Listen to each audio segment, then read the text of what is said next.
Welcome to the AMP Membership Roundtable Series, Episode 6. I'm Stephanie Decker, a 25-year member. Hi, I'm Bob Chalker, the CEO of AMP. Bob, I've recently seen on social media platforms comments, criticism, most of it positive, but there are some negative posts out there. What can you say about that? What's AMP's view on these posts that you're seeing with the negative connotation? Social media, that's such a great question. You know, social media is such a powerful tool these days. In fact, recently our marketing group was doing a focus group with our members and asking them how they want to be communicated to. And number one was email, but number two was LinkedIn. They're asking to be communicated through LinkedIn. And so it's a powerful way to communicate. It's a powerful way to share information. I think one of the things that I like about it is there's a history there. So if you don't connect on the very first time, when email goes out, if you don't see it, it's deleted, it's lost. But LinkedIn, Facebook, they keep a history. People can go back and find it. That's the good side of social media. The bad side of social media, and unfortunately we're not immune from this at AMP, it's happening across our society, is it becomes a place where people can, they can complain, they can have a loud voice, they can make noise, and unfortunately I think it's pretty well proven that it's not always done in truth, and there's a lot of misrepresentation and statements that are made that aren't helping things. They aren't making it better. A couple things for us on social media. So we do use it as a tool to communicate to our members. We're on all the main platforms, LinkedIn, Facebook, TikTok, etc. We use LinkedIn as the primary form, and then we're very active on Facebook.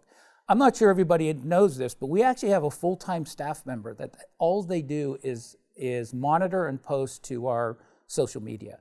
And we are watching it. So one of the questions people always ask is, how do I get my questions answered about AMP? Well, you can post a question on social media, and we're monitoring that, and we will get that into the hands of somebody who can give you an answer. You can direct message us through those platforms. So we do use it. It's a tool that we use. But we recommend it's used with caution.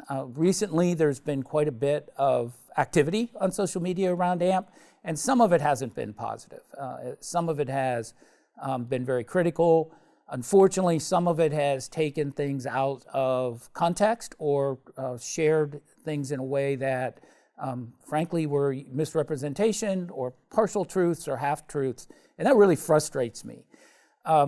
We're aware of those things and we pay attention to them, but we don't always respond to them directly because we don't believe that real problems can get solved through social media. And I think that's been proven in our political world, in our social world. It does more to divide than it does to bring together. What we do is we will reach out to individuals privately to try to resolve their concerns and problems. Often we will put up something that addresses the situation or the issue, but not directly, but sort of clarifies the truth and the facts of what's going on.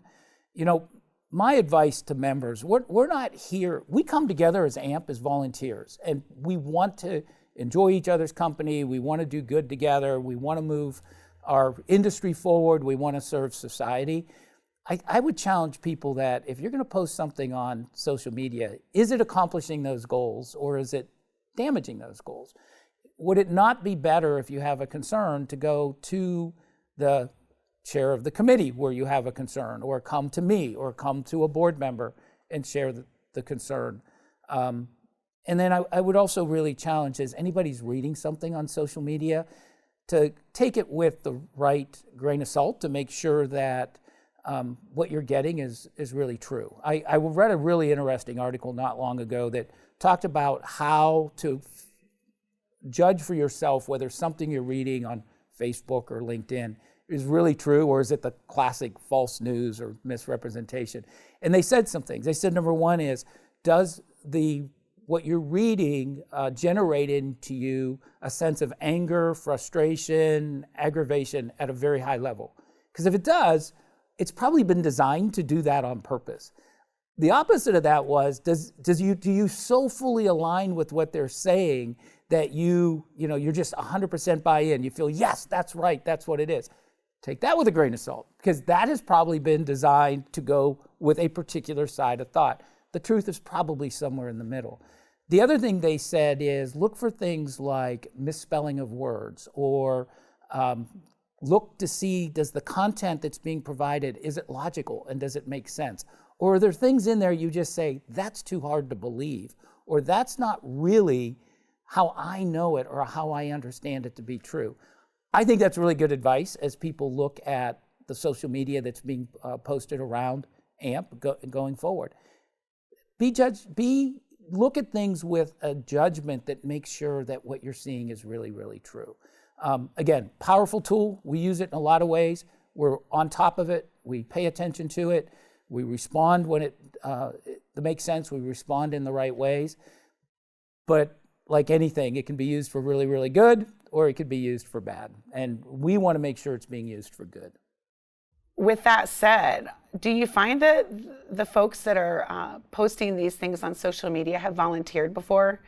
For example, when I called you last year, I had my own problems, issues, concerns with the merger.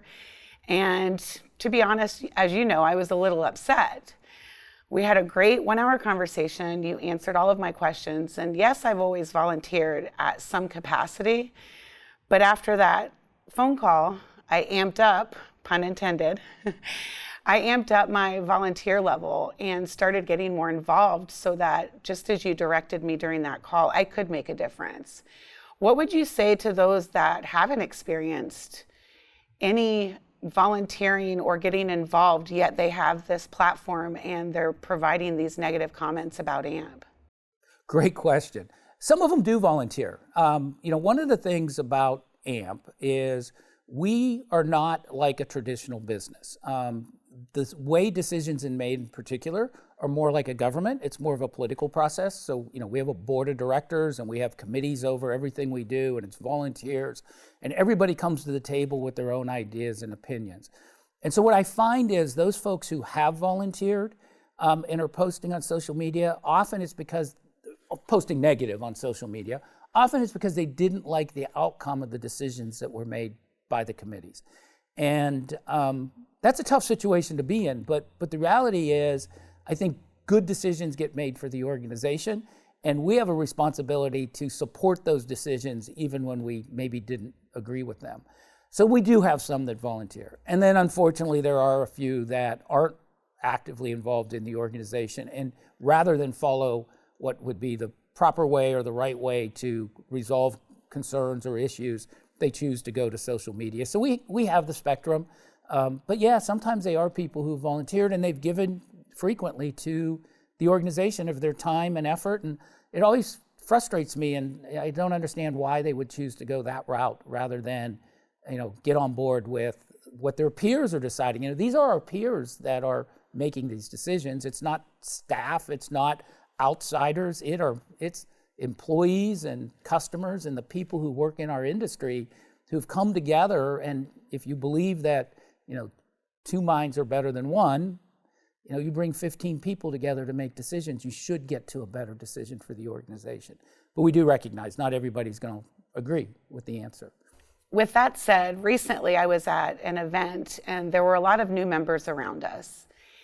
And there were several of us old-timers that have been members for 15, 20, 30 years, having a conversation, and there were some misperceptions and comments about AMP being made by some of the old-timers, if you will, where these new members or potential new members in our future were standing around us. So before they had a chance, they had a negative vibe about AMP. What would you say to them, being the new members up and coming, and how do we address getting these folks to contact AMP directly and not go directly to events and share their negative opinion or perception about AMP with potential new members, which is ultimately our future? This is something I never really understood. It's so easy to complain. I guess I do understand it because it is somewhat human nature to complain. I complain frequently.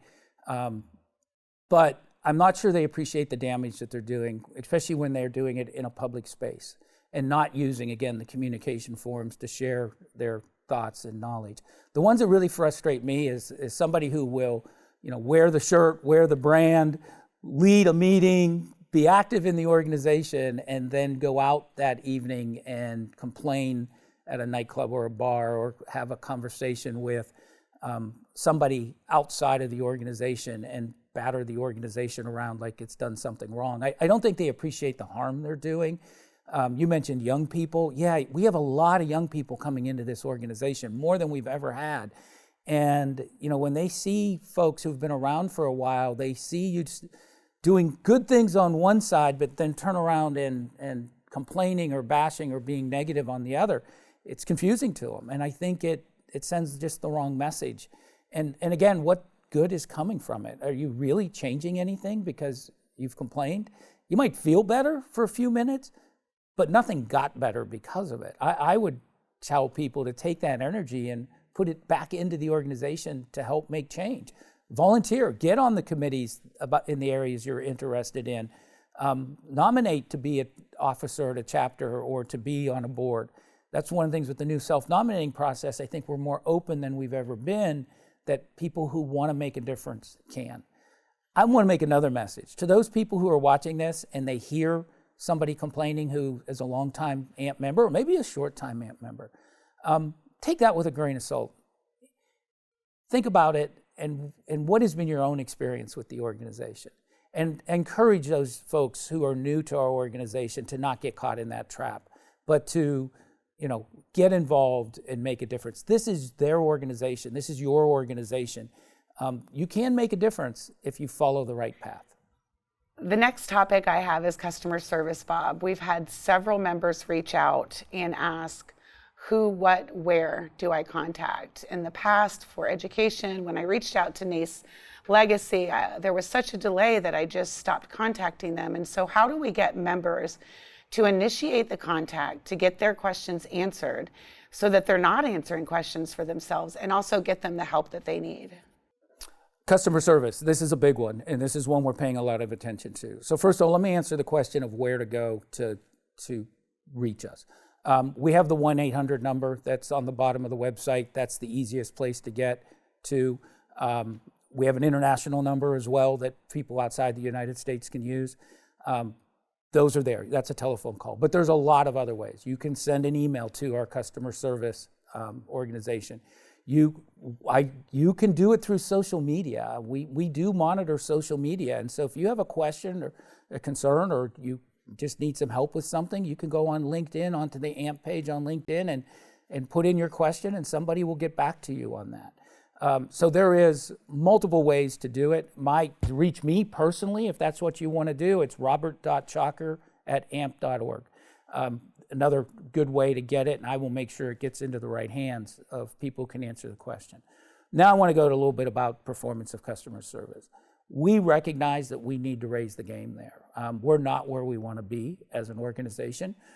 First of all, I will tell you, we have a customer service department. It is incredibly dedicated, and they really do have good tools and resources available to them. And they can handle probably 80% of what comes to us in the form of questions. They are a tremendous resource. Just like all customer service organizations, they monitor their performance. They can tell you how long it took you to get an answer to their question, or took them to get an answer to the question. They're on top of things and do a really good job. There's a couple specialty areas. So one of the things we've done is we've been listening to the customers. We've been doing focus groups and going out and talking to customers directly. And there are a couple areas where we're recognizing we have to do better. One of the big issues is when it's in one of those 20% of issues when it goes outside of what customer service can do for you, and it has to go into another department or another group. We got to find a better way to deal with that. We just don't do that very well, and at that point, things can slow down and take longer than what we want. The other questions that we're finding more and more are technical questions. People have a problem that they want to solve related to corrosion. They have they're trying to use a standard or something like that. And for the most part, we don't have technical expertise on staff. So that requires us to get those answers, often to go outside of staff or to refer them to a consultant or an expert. We can do the simple questions, but that's not really our expertise. And I think that becomes a point of frustration. And then we also recognize we've got some specific groups that just need a higher quality of service. You know, you've got a QP contractor who's in the middle of an audit and the auditor's asking them a question and they need help with that question. Getting back to them within 24 hours is not acceptable. They need that answer now, and we've got to find a way to be able to do that. So we're actually bringing in a consultant in the next couple of weeks who's a guru in how we do customer service to make sure we're doing it well. We have some unique challenges. We're a 24/7 organization. We have people around the world every minute of the day that's doing something. How do you service the 24/7? We're also a membership organization, but we also have limited resources. So we can't just throw money to solve the problem. We can't put the technology that an Amazon can put in place. We can't build that size of staff. We've got to be really smart about how we solve this. And it can be done. There's a lot of organizations that do it and do it well. And so we're looking at those. But we know this is a problem that needs to be solved. I want to say one other thing about customer service. Typically our wait times are pretty short if you call. I just looked at the numbers and it's 4 to 8 minutes on hold. And often it's no time on hold. You call and you get in. But if you're on hold, one of the new features we have with our system is a callback system. You can ask for us to call you back so you don't have to stay on hold. Interesting, not a lot of people are using it. I don't know if they don't trust it, but it's a great feature because you don't have to sit there and be tied up with your time. You go into the queue, they'll get to you just as quick as they would get to you if you sat on that phone for the time. And there are certain times of the year when we're really busy, and that feature is a benefit. You know, leading up to conference, our call center gets a lot more calls at that point in time. So use that feature. It's a great feature.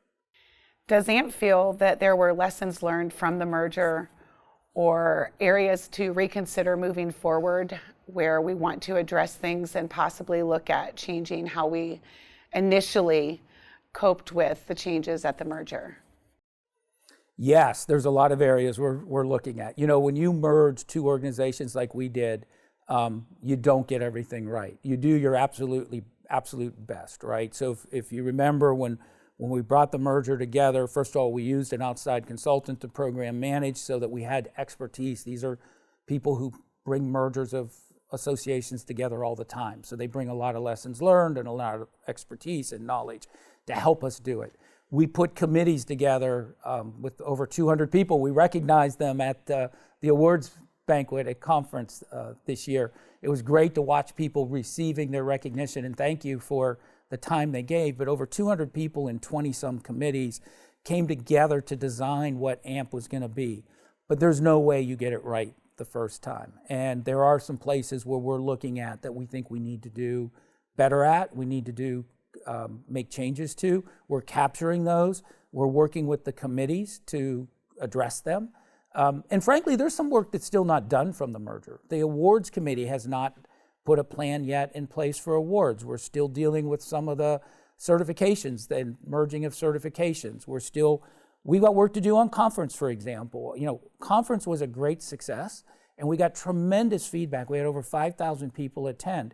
But the next morning, there were a team of people already looking at how do we make this better? We know there were shortcomings of it. So that idea of continuous improvement and looking to be better is core to what we're doing. Last week, we had the executive committees from the board here in Houston to go through and identify what are those opportunities for improvements. They identified over 50 different things that we think we can get better at. Now, we can't deal with 50 at one time, so they prioritize, and they have 8 key initiatives that they're going to focus on to get better. The board is focusing on. So that is a continuous part. And again, give us your feedback. If there are places where you think we can get better or we need to improve, send us an email. Come to one of the focus groups that we're holding. Again, use robert.chalker@amp.org. That is all being used to design what we're going to do going forward and how we're going to make the organization better. The next question we have from a member is the ethics course a money grab? So if you could comment about the ethics course as well as the money involved with the course. Stephanie, I can't tell you how many times I get that question. Was the ethics course a money grab? It was absolutely not a money grab. First of all, let me address the money. We're only charging what it takes to offset the cost of that course. It's not, believe me, it's not making a huge, significant difference. And truth is, we run AMP basically at break even. So our budget is approved by the board of directors, and part of their direction is we are not a for-profit organization. We put every dime we make back into the organization in some form or way, whether it's improving a product or program, or giving a scholarship to a student, or helping reduce the cost of attendance to events for certain individuals. Whatever it is, all the money we get goes back into the organization. The budget's a break-even budget. Now, back to the reason for the ethics course. It was absolutely needed. I wish I could tell you that everybody who is a member of our organization and everybody who carries a certification acts and behaves in an ethical way. Unfortunately, we are made up of a population just like the rest of the country, the rest of the world, and we have people who cover a spectrum of understanding of what is ethical and what's not ethical. And we have numerous breaches of it. We actually resisted to putting an ethics course in place until we reached a point where there were so many issues that were coming forward. We have an ethics committee that reviews every complaint that's issued against a certification holder. And we were seeing complaints, everything from sexual harassment to lying on contracts to falsifying records, to falsifying their certification cards, not renewing but changing the date on it. The creativity used to violate the ethics was amazing to me. And we just can't have that. And we have a responsibility, legally have a responsibility to assure that we're delivering a very clear message about ethics to our certification holders. And we're not alone in this, by the way.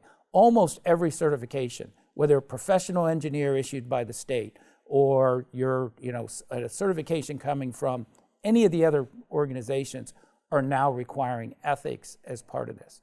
The question I get is, well, why isn't it just rolled into the class, and why is it a separate class? That's because we recognize that as professionals, you are being offered ethics training in a lot of different ways. There's a lot of companies that require ethics as part of their employment. You may be part of another organization. Maybe you're a PE and you got your ethics training through the state that you're a PE. We want to be able to recognize those as well. So if we do have a program that if you've already taken an ethics course or have had ethics training, you can use that in replacement for the AMP ethics course. That saves everybody money. And so we could have rolled it all in. There still would have been a cost associated with it because that course had to be developed and maintained.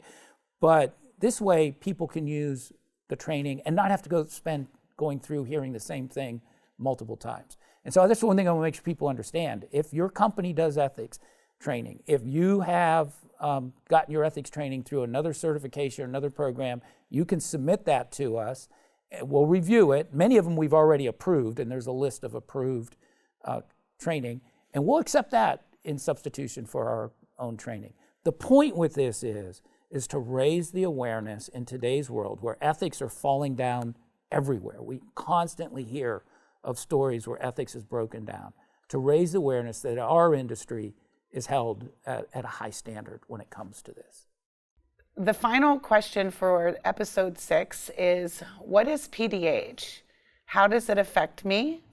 And how does it affect my certifications? PDH, those are professional development hours. It's a common acronym in the education and certification world, and it affects you usually one of two ways. So these are hours that you gain because you take some form of continuing education. A PDH, you basically get hour for hour. So if you take an 8-hour course on a particular topic, you'd get 8 PDH credits. Some of our certifications require that you have so many PDH hours to keep your certification current. Also, there are other certifications who will allow you to use our PDHs. Again, maybe something like if you're a professional engineer, your state board that certifies that, or if you are a contractor to keep your QP current, et cetera. So basically all they are is hours of education. And the whole reason behind them is that we believe that as professionals, you need to stay up to par with what's happening in your industry. And education is the way you do that. I happen to be a certified association executive. I have to have 30 hours of PDH every 3 years in order to renew my certification. It's just part of a mindset that says continuing education is important. And so depending on your certification, you will have PDH requirements, but more so those PDHs that you're taking can be used for you professionally. I even know some employers that require PDH from their employees. We do at AMP. All of AMP's employees are required to take 32 hours of PDH a year, staying up to date with what's happening in their industry so they can do their jobs well. Bob, thank you for answering members' questions on this Roundtable series. How can members reach you, and how can members reach AMP, and where can they follow AMP on social media? Well, thank you, and thank you for once again, Stephanie, taking the time with us. So first of all, to reach me, it's at robert.chalker@amp.org. It's that easy, and I will answer any email that I get or make sure it gets into the hands of somebody who can answer it. As far as social media, LinkedIn is our primary platform. If you go on and search for AMP, you're going to find a lot of pages. The one thing I would do is make sure you find the actual official page. Same with Facebook. We have a lot of activity there as well. What I will recommend is get involved with it. It's a great place for you to put your comments and to get your questions asked and to bring your ideas to the table. So I support our involvement in social media. I just give the caution to do it the right way and do it with the intent for good and to help us get better as an organization.